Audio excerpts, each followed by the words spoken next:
mempersembahkan Sabda Pandita Ratu.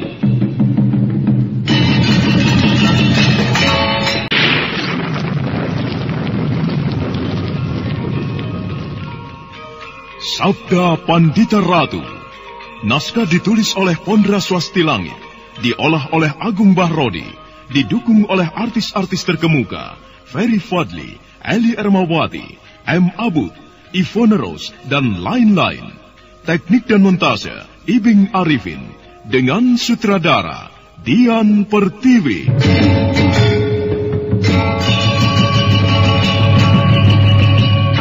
Sabda Pandita Ratu. Kali ini dalam episode ke-23 dengan judul Hantu Nusa Kambangan. Orang ini baru saja kami tangkap dan kami mencurigainya. Diakah lelaki yang telah memperkosamu? Orang ini... Benarkah orang ini yang memperkosamu? Jawablah, Denok. Orang inikah yang memperkosamu? Bagaimana, Denok? Benar, Paman. Gila. Nah, apa lagi? Denok telah menyebut orang ini yang memperkosanya. Artinya orang ini memang benar telah memperkosa Denok. Kita perlu menghukumnya. Siapkan perhatian itu. Kita bakar orang ke barat ini. Tunggu, apa? Kau mau bicara apa? Aku tidak tahu ada permainan apa sebenarnya di balik semua ini. Akan tetapi, aku harus mengatakan dengan tegas kepada kalian semuanya bahwa aku bukan orang yang memperkosa gadis itu. Aku tidak tahu apa-apa. Aku baru saja datang dan lewat. Aku tidak tahu apa-apa. Kau tidak bisa ingkar lagi di sana. Denok sudah menunjuk hidungmu, maka kau harus menerima akibatnya. Apa yang akan kalian lakukan kepadaku? Teman-teman, dia bertanya, apa yang akan kita lakukan kepadanya? Apa yang akan kita lakukan, teman-teman? Kita bersedia. Kita pasang tubuhnya. Orang-orang ini nampaknya sudah tidak bisa diajak bicara. Di samping itu mereka juga sudah tidak bisa berpikir waras lagi. Pasti ada sesuatu di balik sikap gadis yang bernama Denok itu. Aku harus mengorek keterangan dari mulutnya. Mengapa ia memfitnahku? Dan di samping itu, penduduk yang liar ini memang perlu mendapatkan pelajaran. Baik, akan aku ikuti permainan mereka. Akan aku turuti keinginan mereka. Dan kemudian mereka akan aku benturkan pada kenyataan yang tidak terduga-duga. Kameswara akhirnya diam. Beberapa pemuda yang terbawa oleh kemarahannya kemudian segera menyiapkan perapian. Beberapa pikul kayu bakar mereka tumpuk di halaman. Minyak jarak dan minyak lemak mereka siramkan. Dan salah sebuah obor mereka lemparkan. Api pun kemudian menyala.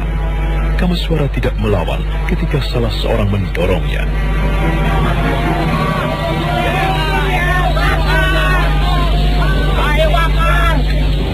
Ada apa di balik permainan ini? Aku lihat gadis yang bernama Denok itu sekarang mendekap kuat. Tentu saja di dalam hatinya sedang terjadi pergolakan. Mungkin ia menyesal mengapa harus memfitnah orang lain.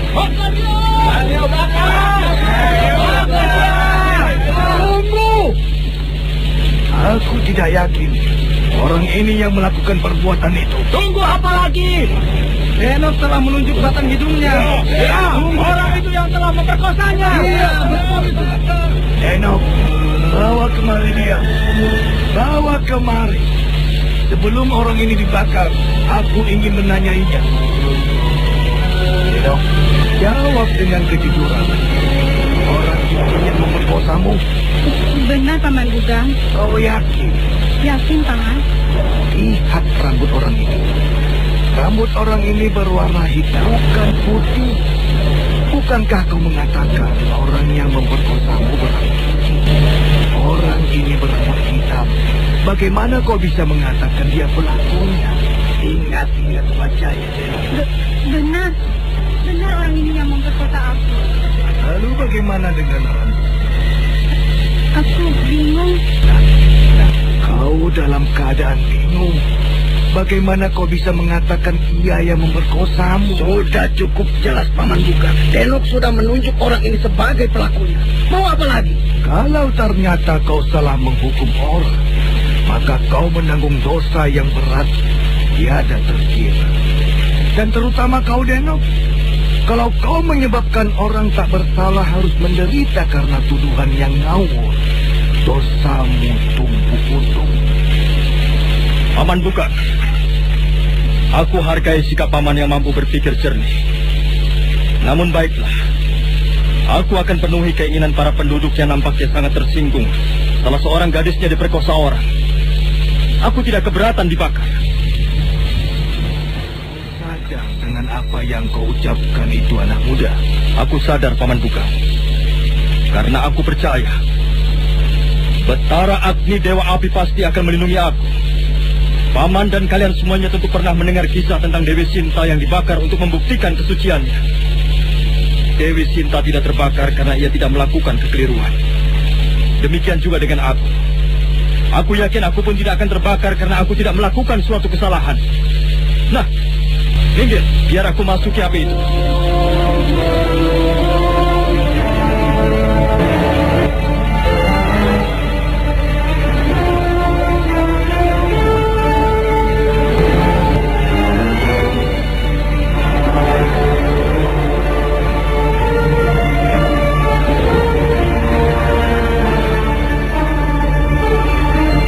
Semua yang berada di halaman pendopo padukuhan kecil itu terpana menyaksikan apa yang dilakukan Kameswara.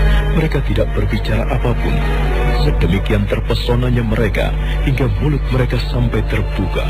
Bahkan Ki Bugang pun tak sempat mencegah Kameswara memasuki kobaran api.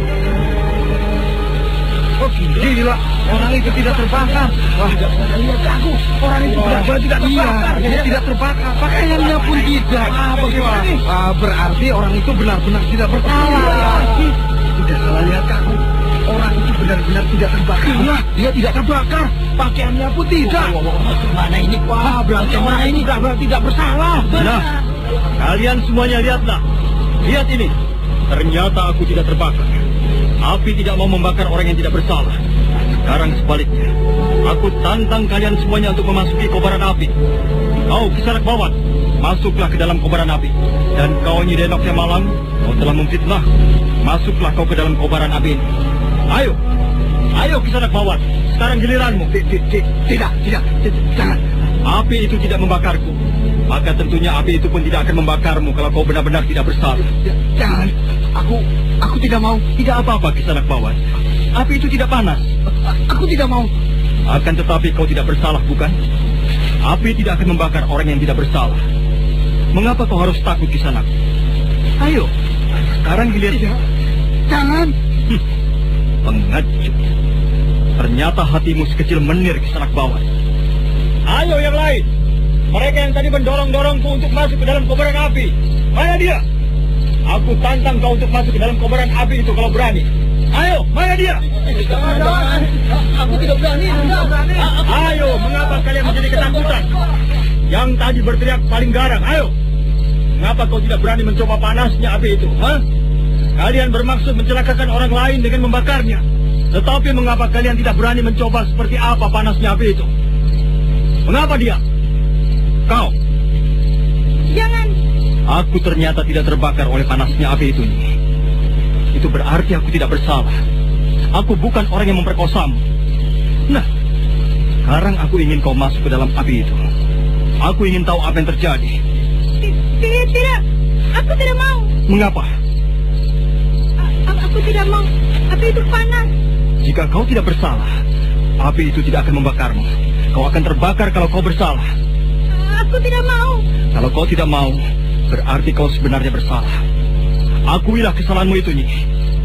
Nah, sekarang jawablah. Mengapa kau memfitnahku? Kakang Bawat yang memaksaku. Jawaban Nyai Denok itu ternyata cukup mengejutkan. Ki Bugang yang semula nyaris beku, merasa terusik dan melangkah mendekati Bawat. Kameswara justru dia memperhatikan perkembangan apa yang akan terjadi. Ki Bugang mencengkram dada Bawat, matanya memandang dengan bengis.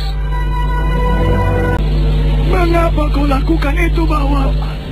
Mengapa kau lakukan? Aku tidak melakukan apa-apa. Kau Pelangmu sudah ketahuan. Kau masih bermaksud selat. Kau bermaksud ingkar, kau nyaris saja mencelakakan orang yang tidak bersalah. Mengapa kau lakukan itu? Jawab, Bawan, jawab. Dia pemerkosanya. Masih saja kau menuduh pemuda itu yang memperkosa Denok.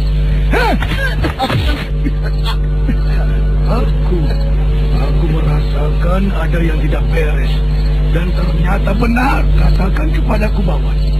Permainan apa sebenarnya yang sedang kau perankan? Mengapa kau memojokkan Denok agar menuduh Kisana ini yang memperkosanya? Kalau kau tidak mau menjawab dengan maka akan aku seret kau ke dalam api yang masih menyala itu. Jangan. Kalau kau tidak mau, maka jawablah. Jawab. Maaf, Paman Bukan. Izinkan aku berbicara. Bagaimana Kisana? Sebenarnya lah, aku tidak mempunyai urusan apapun dengan persoalan yang ada di sini. Karena aku sudah membuktikan bahwa aku tidak bersalah. Apakah aku sudah diizinkan untuk pergi meninggalkan tempat ini? Tetapi bagaimana dengan kami? Loh, apa urusannya dengan aku? Kami telah berbuat kasar kepadamu Kisana. Terutama apa yang telah dilakukan warga kami yang bernama Bawat ini. Bagiku, persoalannya telah selesai. Aku bisa menganggap persoalan yang terjadi di sini tidak pernah ada. Kalau begitu, maafkanlah kami. Kemarahan penduduk desa ini telah menyebabkan kami salah tuduh. Barangkali hal itu akan menjadi sebuah pelajaran yang paling berharga. Agar Kisanak semuanya lebih berhati-hati dalam bersikap dan berbuat. Nah, izinkanlah aku meninggalkan tempat ini. Sekali lagi, maafkanlah kekeliruan yang telah diperbuat oleh penduduk kami, Kisanak. Diiringi oleh tatapan mata yang aneh dari segenap para penduduk, Kameswara melangkah menuju ke arah kudanya yang diikat pada pohon jambe. Kameswara kemudian meloncat, dan sejenak kemudian derapnya telah membelah malam.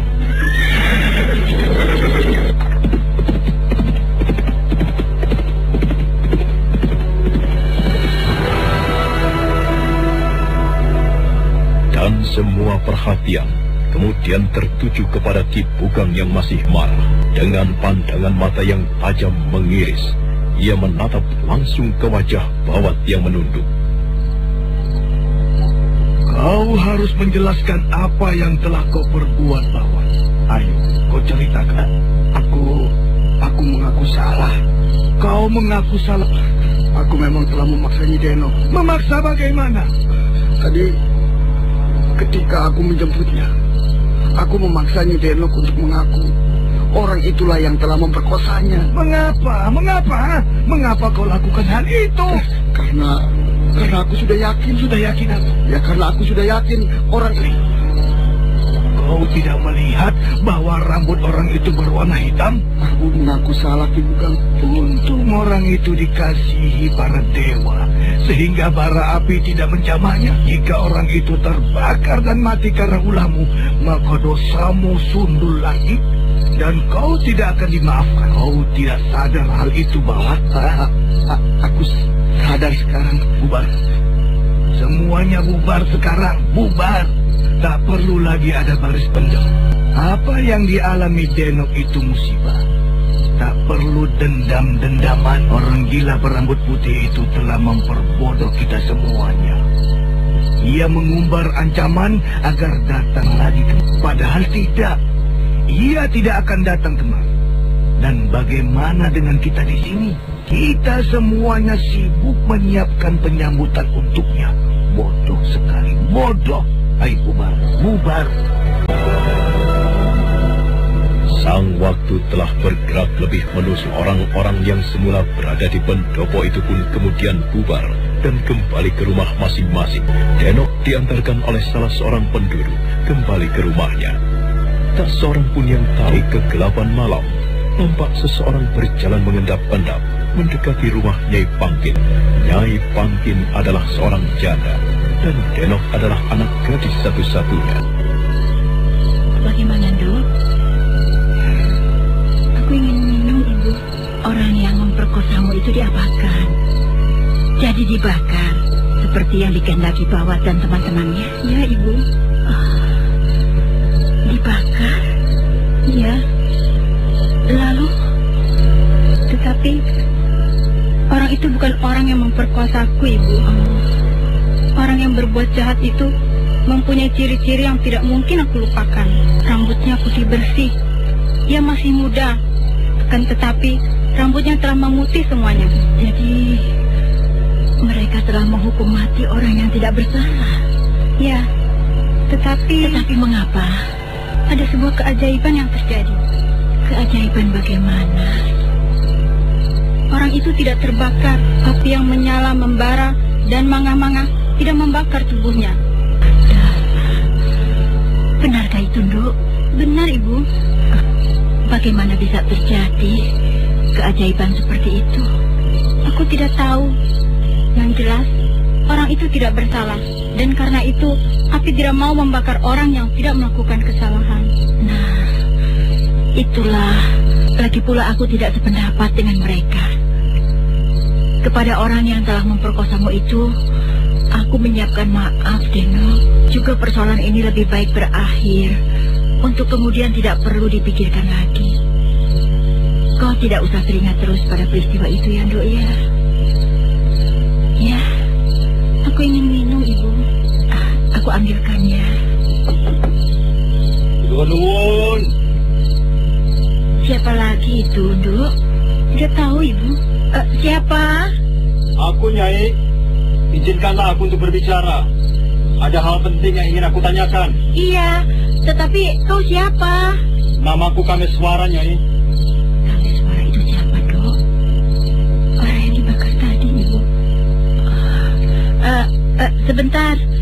Aku akan membukakan pintunya.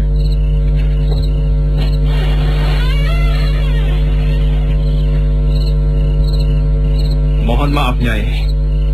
Aku ada keperluan dengan anak gadismu. Aku ingin menanyakan sesuatu. Aku berharap Nyai tidak keberatan. Denok menjadi pucat bias. Denok yang merasa telah melakukan kesalahan itu hanya bisa menundukkan wajah.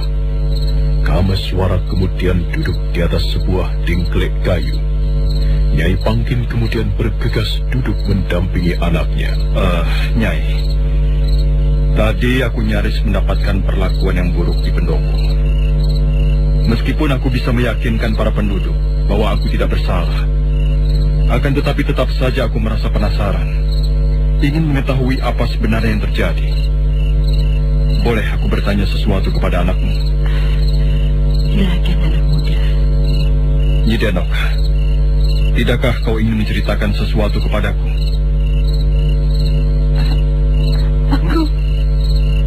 Loh, kok malah menangis? Jangan menangis, Denok. Kau salah apa?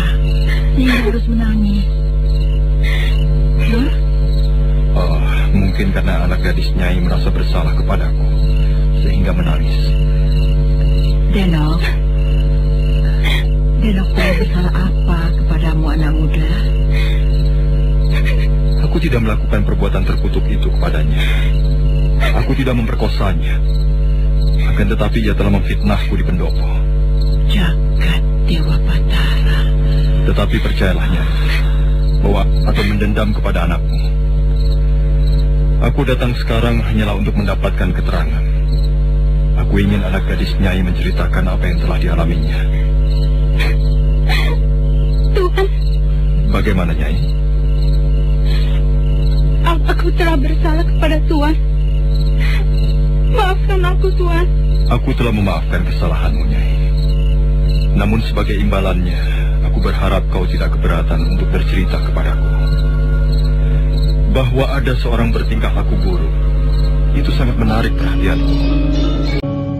Nyai Pangkin mempusai rambut anak gadisnya yang malang. Kameswara melihat air mata gadis itu menitik, bagaikan butiran-butiran permata yang gemerlapan tertimpa cahaya lampu ublik. Melihat gadis itu menangis, Kameswara tiba-tiba teringat pada adik perempuannya, Woro Palupi. Kameswara menghela napas resah.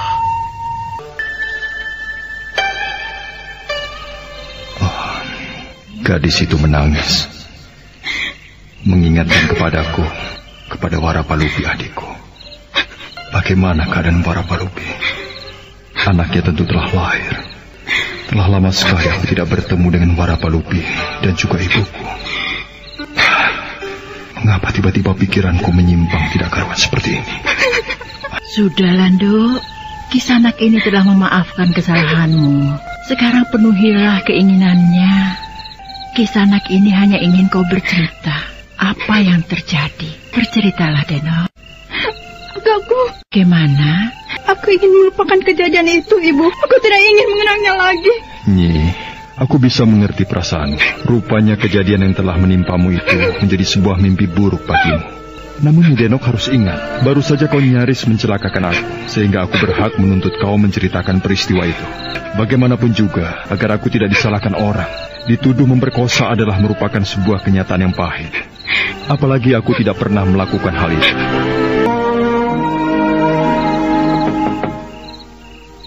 Siapa? Ibukah itu? Bukalah pintunya. Bukan ibu. Siapa itu? Bukalah pintunya. Aku membawa pesan ibumu untukmu. Kau siapa? Aku seperti tidak mengenalmu. Kau bukan penduduk padukuhan ini. Iya, betul. Dan kita memang belum saling mengenal. Namaku Pamegatsi. Kau siapa? Namaku Denok. Benarkah kau membawa pesan ibuku? Iya. Ibu ikut membantu orang yang sedang kesusahan itu. Lalu? Ibumu mungkin pulang nanti tengah malam. Atau bahkan besok pagi. Masih banyak pekerjaan yang membutuhkan tangan ibumu. Baik, terima kasih. Kisanak telah sudi datang memberitahukan hal itu. Kalau begitu, aku tidak akan terlampau menunggu ibu pulang. Kau hanya sendirian di rumah ini? Iya. Ibumu berpesan agar aku menemanimu. Tidak perlu. Aku tidak usah ditemani. Aku sudah terbiasa sendirian di rumah jika ibuku pergi. Pulanglah Kisanak. Tinggalkan aku. Tidak. Di samping karena aku memenuhi pesan ibumu, juga karena aku mempunyai alasan lain. Alasan lain apa? Kau seorang gadis. Dan aku seorang lelaki. Sebagai layaknya dua orang manusia yang berbeda jenis, tentu banyak hal yang bisa kita bicarakan hanya berdua. Tidak segera dibicarakan. Akan tetapi, mungkin juga sesuatu untuk dilakukan. Apa maksudmu? Udara malam ini dingin sekali. Di luar kabut turun dengan tebalnya. Mataku sampai mengalami kesulitan untuk memandang beberapa depa ke depan. Kabut yang turun itu membawa udara yang dingin sampai ke tulang. Kita bisa menghangatkannya. Tidak perlu. Aku sudah terbiasa. Belum. Kau belum terbiasa. Karena aku tahu kau belum pernah melakukan. Ayo, kita masuk ke dalam bilik. Tidak, jangan. Ayo, aku akan membawamu terbang tinggi. Di langit yang tinggi dengan bintang-bintang yang gemerlapan indah sekali. Tidak, aku tidak mau. Aku takut. Kau seorang wanita. Wanita diciptakan tidak untuk melawan lelaki. Tenagamu terlampau lemah, Deno. Aku akan berteriak. Aku tidak keberatan kau berteriak. Kalau kau ingin berteriak, berteriaklah. Tempat ini sepi. Dan tidak akan ada orang yang mendengar teriakannya. Rumahmu terpencil jauh dari rumah-rumah yang lain. Bahkan mungkin teriakanmu akan dikira teriakan kuntilanak. Tolonglah Kisanak. Jangan ganggu aku. Aku tidak mau. Namamu Denok bukan? Pergilah Kisanak. Tolong, pergilah. Jangan kau ganggu aku. Pergilah. Jawablah. Namamu Denok bukan? Iya, namaku Denok. Ingat-ingatlah. Dan kenanglah namaku dengan baik. Namaku Pamegatsi. Siapa namaku? Coba sebutlah. Siapa namaku, Denok? Pamegatsi. Ya, itulah namaku. Jika kau bermaksud menemukan apa makna yang terkandung dalam nama itu, mungkin lain kali saja kau menanyakan kepada orang lain. Aku akan menanyakan arti nama itu kepada ibuku. Sekarang, pergilah. Oh, tidak. Tenanglah. Aku tidak akan menyakitimu. Buang rasa takutmu. Buang rasa takutmu. Aku tidak apa-apa. Tetapi, aku tidak ingin Kisanak berada di sini. Nanti aku tentu akan pergi. Boleh aku memegang tanganmu, Deno? Jangan. Aku hanya sekedar ingin memegang tanganmu. apa? Hanya ingin memegang. Sesudah itu, Kisanak akan pulang meninggalkan aku. Ya, aku berjanji. Izinkan aku menyentuh, dan setelah itu, aku akan pergi. Aku cukup puas jika sudah memegang jemarimu yang lentik itu. Biarlah aku memegangnya. Aku... Tanganmu lembut. Apakah kau tidak pernah turun ke sawah? Tidak. Pantas. Tanganmu lembut dan lentik. Aku merasa bahagia mendapat kehormatan untuk menyentuh tanganmu, Denok. Kau tidak hanya memiliki tangan yang lembut, akan tetapi kau juga memiliki kulit yang bersih. Apakah kau juga sering mandi air kembang? Tidak. Tetapi kulitmu bersih dan lembut sekali. Nah, saudara pendengar, bagaimanakah kisah selanjutnya? Ikutilah terus serial Sandiwara Radio, Sabda Pandita Ratu.